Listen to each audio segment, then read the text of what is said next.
rocher, la lumière est mon sauveur. Je ne crains rien. Il est mon rempart et mon ferme soutien. De qui pourrais-je avoir peur? Shalom. Nous avons aujourd'hui la croquette biblique numéro 269, tirée de Job au chapitre 30, du verset 12 au verset 20. Est-ce qu'il vous arrive de percevoir Dieu pendant que vous êtes malade? En fait, quelle idée, comment percevez-vous Dieu pendant vos expériences de maladie?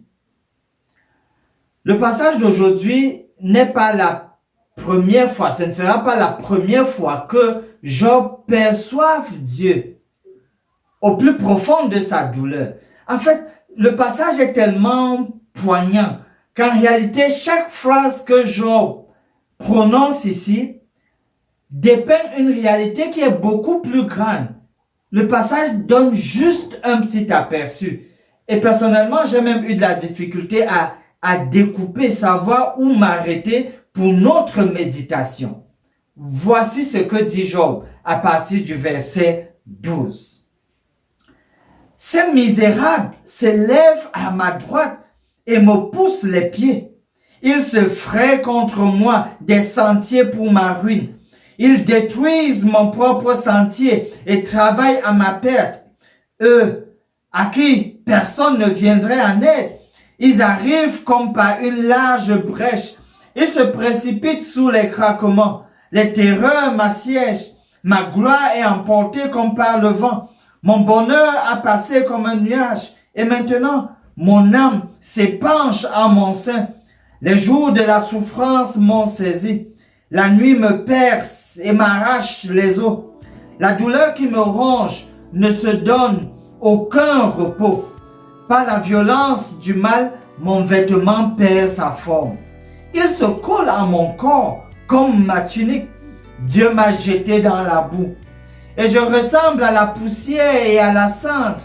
Je crie vers toi et tu ne me réponds pas. Je me tiens debout et tu me lances ton regard. Les paroles ici n'expriment que un petit aperçu de la réalité parce que ce que Job vit est encore plus intense que ce qu'il arrive à dire ici. Ainsi, si dans nos formations sanitaires, dans nos domiciles, il se trouve des malades qui se plaignent, qui crient, qui se lamentent, je voudrais vraiment croire que nous n'avons pas du tout à leur faire des reproches, puisque nous ne savons pas ce qu'ils sont en train de vivre dans leur chair et au plus profond de leur âme. Nous ne savons pas ce qu'ils sont en train de vivre. La meilleure chose à faire, il me semble, serait de les aider à retrouver la paix du cœur qui s'en est allé à cause de la douleur. La meilleure chose à faire, il me semble, serait des mots d'encouragement, seraient des moments de prière qui puissent booster le moral et encourager ces personnes. Ainsi, la promesse tirée de Jean au chapitre 14, verset 1, la partie A dit que votre cœur ne se trouble point.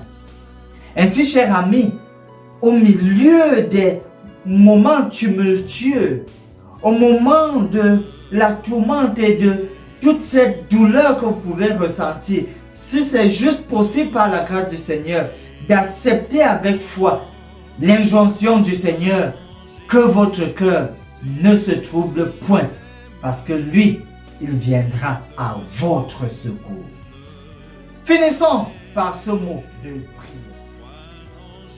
Notre Créateur et Dieu, tu nous connais même au-delà de ce que nous pouvons imaginer.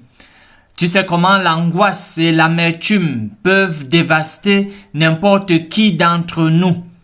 Nous venons à toi et prions en faveur des personnes qui ont urgemment besoin de ton intervention afin qu'elles ne restent pas captives de telles émotions.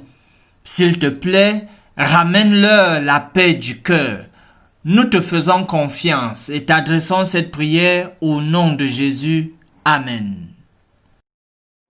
Âme espère en l'Éternel, mon âme espère en l'Éternel, qu'un chant s'élève au Dieu du ciel, qu'un chant s'élève au Dieu du ciel, mon âme espérant